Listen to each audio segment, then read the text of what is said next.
주식 투자 심플하게 충분하게 스텝스. 안녕하십니까, 스텝산사입니다. 오늘 이제 촬영일이 4월 21일인데요. 하필이면 어젯밤에 넷플릭스 실적이 나왔고, 그리고 새벽에 테슬라 실적이 나왔습니다.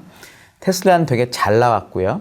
넷플릭스는 가입자가 줄면서 주가가 무려 35%가 폭락을 했습니다. 넷플릭스 주가가 많이 빠졌기 때문에 관련된 디즈니나 로쿠나 페이팔이나 페이스북 이런 애들 다 많이 빠졌습니다. 시장이 될 듯 하다 지금 안 되고 있는데요. 저는 이 시장이 좀 시즌이 지나가면서 좀 시장이 됐으면 좋겠다는 생각을 저는 하고 있습니다. 그리고 제가 2주 전에 이제 얘기 드렸던 게 물가나 그다음에 실적이나 옵션 만기일, 그리고 지난주 부활절 휴가까지 투자자들이 주식을 팔고 싶어 하는 이유가 많았을 거고, 특히나 3월 중순부터 말까지 주가가 워낙 좋았기 때문에 빌미를 찾고 있었을 거거든요. 그 빌미를 찾는 과정에서 지금 주식이 약간 약한 거지, 이게 무슨 양적 긴축이나 경기 침체나 인플레이션이나 이런 부분 때문에 대세 약세장으로 가는 거는 아니라고 저는 여전히 생각을 하고 있습니다.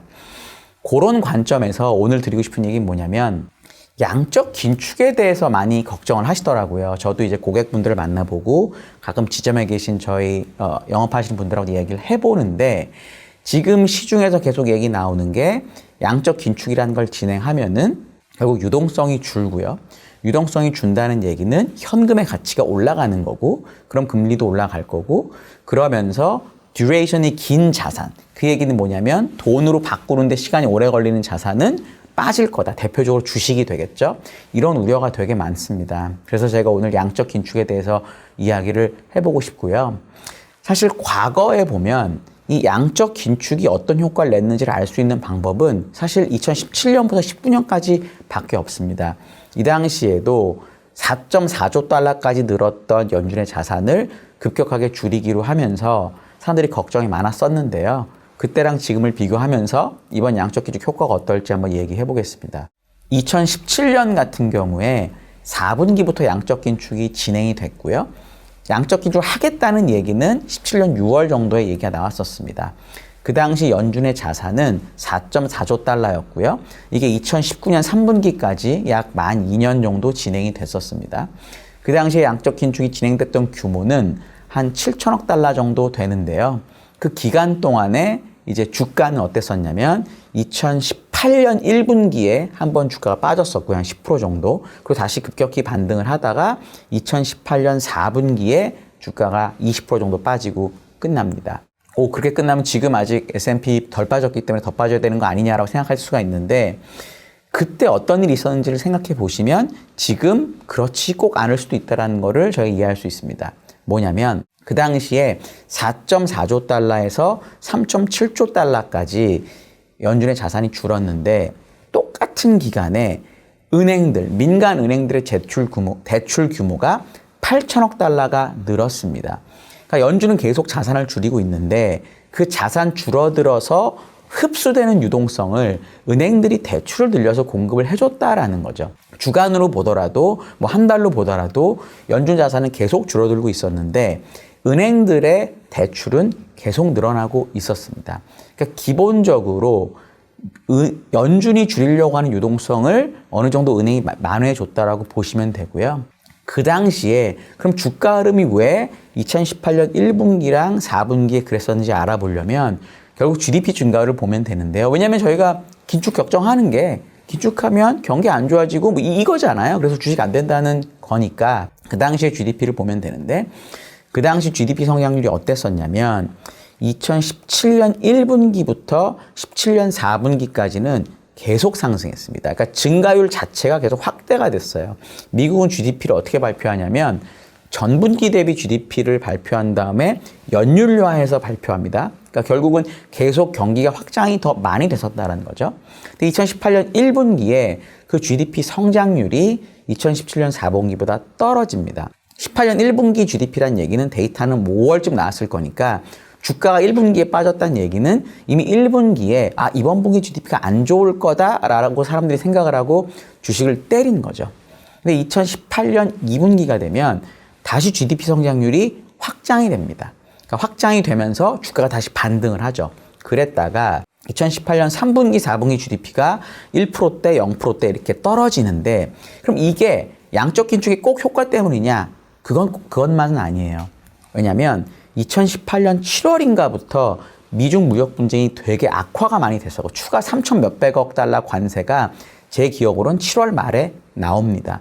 그러면서 주식이 2018년 4분기부터 이제 제대로 빠지기 시작을 하는 거죠. 그러니까 그 흐름을 본다면 이번에 양적 긴축이 진행이 될 텐데 그 양적 긴축이 GDP에 어떤 영향을 미치고 그 GDP에 영향을 미치는 게 어떻게 주가에 될지를 생각해 보면 될 것 같아요. 이번 양적 긴축은 어떻게 될 것 같냐면 기본적으로 매월 950억 달러씩 한 2년 정도 진행이 되면 얼추 될 것 같습니다. 그러면 연준 자산은 6.6조 달러까지 줄어들고요. 그러면 연준 자산 나누기 명목 GDP 비율이 25%까지 떨어집니다. 물론 이 25%는 높아요. 왜냐하면 2017년에 양적 긴축이 끝난 상태에서 연준 자산을 GDP로 나눈 거는 17%, 18%였거든요. 그러니까 지금이 그때보다 끝나더라도 비율이 높기 때문에 저한테 질문 주시는 게 근데 그때는 17, 18%까지 떨어뜨렸는데 왜 이번에는 25%까지밖에 안 떨어뜨릴 거냐라는 의문이 많으신데 제 생각은 이렇습니다. 그때는 22%에서 17%로 떨어뜨린 겁니다. 5%를. 지금은 35%에서 25%로 10%를 떨어뜨리는 거거든요. 그러니까 지금이 그 정도만 하더라도 양쪽 긴축의 강도는 더 강해요. 또 하나는 미국이 이렇게 돈을 많이 풀었는데 달러가 계속 강하잖아요. 이상하죠. 그 나라 돈이 많이 풀렸는데 달러가 강하다?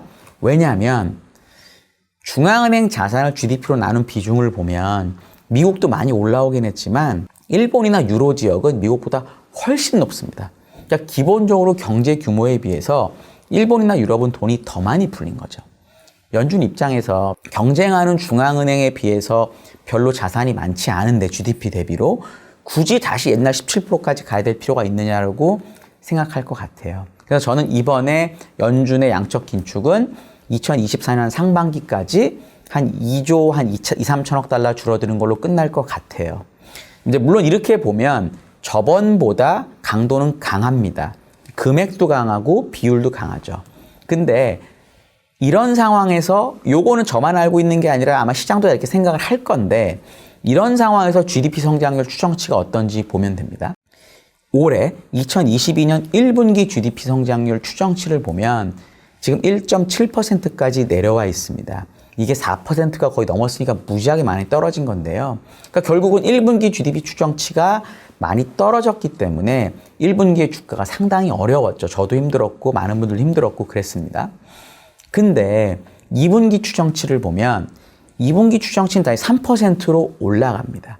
그리고 3분기는 다시 3%를 유지하고 요거를 다시 아까 말씀드렸던 17, 18, 19년의 흐름으로 보면 주가의 바닥은 1분기였을 가능성이 되게 높은 거죠. 또 하나는 그 당시에는 미중 무역 분쟁이 같이 있었기 때문에 중국의 영향을 많이 받는 애플이나 엔비디아나 마이크론이나 이런 기업들의 실적이 예상치를 하회했었습니다.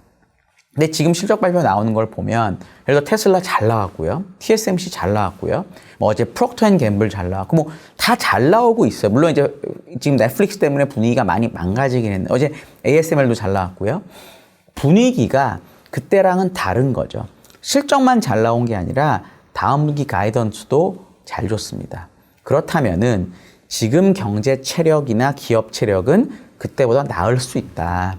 그러면 양적 긴축은 세지만 1분기 GDP가 바닥일 가능성이 높기 때문에 주식을 여기서 어느 정도 가격 조정이 진행이 됐거든요.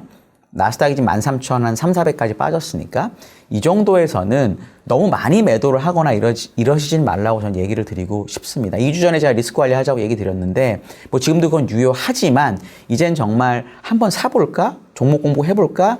이런 생각을 가지시는 게 좋지 않을까라고 생각을 하고 있습니다. 혹시 제가 오늘 드린 말씀 중에서 궁금하신 거나 의견 있으시면 댓글 많이 달아주시면 제가 답변 드리도록 하겠습니다. 감사합니다.